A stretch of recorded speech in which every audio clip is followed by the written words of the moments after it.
Welcome back guys with the trading plan for the next week starting from tomorrow. First thing first, let's start with the fundamentals first.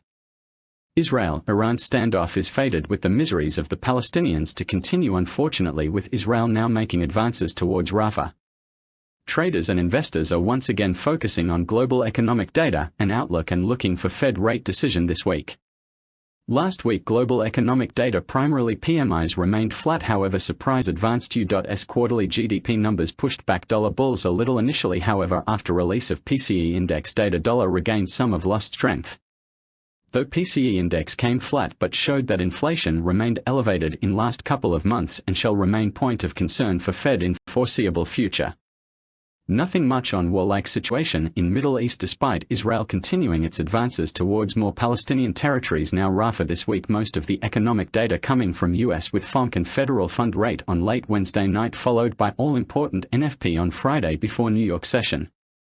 Markets will remain range-bound until Wednesday, and after that we can see volatile moves in Forex pairs, precious metals and U.S. indices and crypto too, with Friday can be highly volatile, so very discipline will be the key as always while trading markets this week. Bond yields are likely to continue northbound journey as likely to take support from rising trendline supports at least until FOMC, and if there is any surprise dovish hint then can take sharp fall. Although bulls are getting exhausted, especially after surprise contraction in last week GDP numbers, but dollar bulls can take support from 1-hour and 4-hour demand areas and hence risky longs can be taken. Although euro bears got exhausted and bulls are trying to get support from long-term trendline support, however after PCE index dollar bulls came back and put pressure on euro that is likely to continue and hence risky shorts can be taken. Cable also took support from long-term demand zone, however late price action after PCE index data bears came back due to stronger dollar and hence cable can be shorted. Bulls are wild and crazy against Ninja, however trading in highly overbought territory, and I will not mind taking risky shorts after enjoying more than 350 plus pips profit in longs last week. Stop loss of 159 shall be respected like a doctor's prescription. After some correction on the back of higher crude oil prices that are receding now, Luna can be long on dips as it can come out of falling wedge 2 on the back of stronger dollar.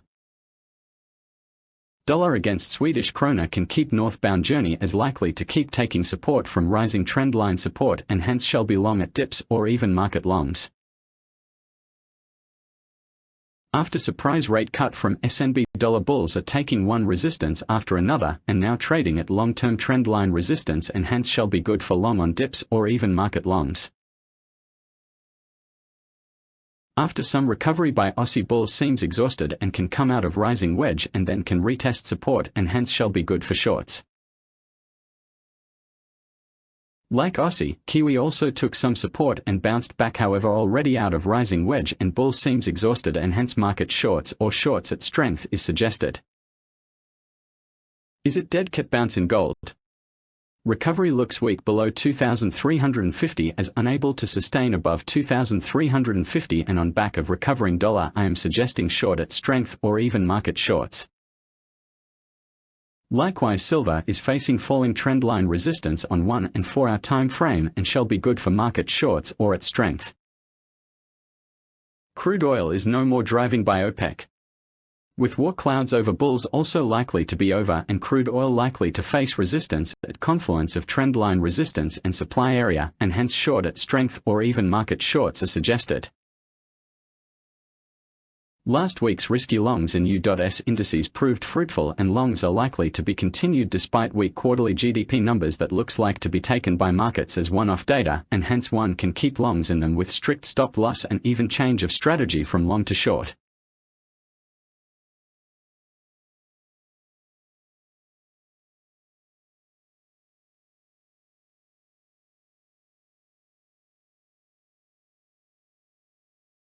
Bitcoin not moving enough after highly anticipated and hyped halving and even launch of ETFs in China and Hong Kong. Now trading below long-term trendline resistance and if not broken convincingly further downward pressure is not out of question and hence shall be good for shorts at strength.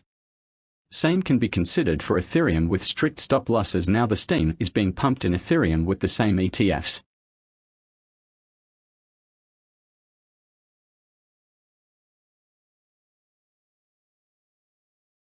Here is the trading plan for the currency group.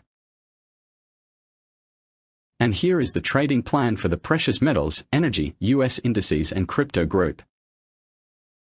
Thanks for watching, and I hope you follow my trading plan and earn handsome profits. If so, do not keep it to yourself and like, subscribe and share for the greater benefit of trading community at large.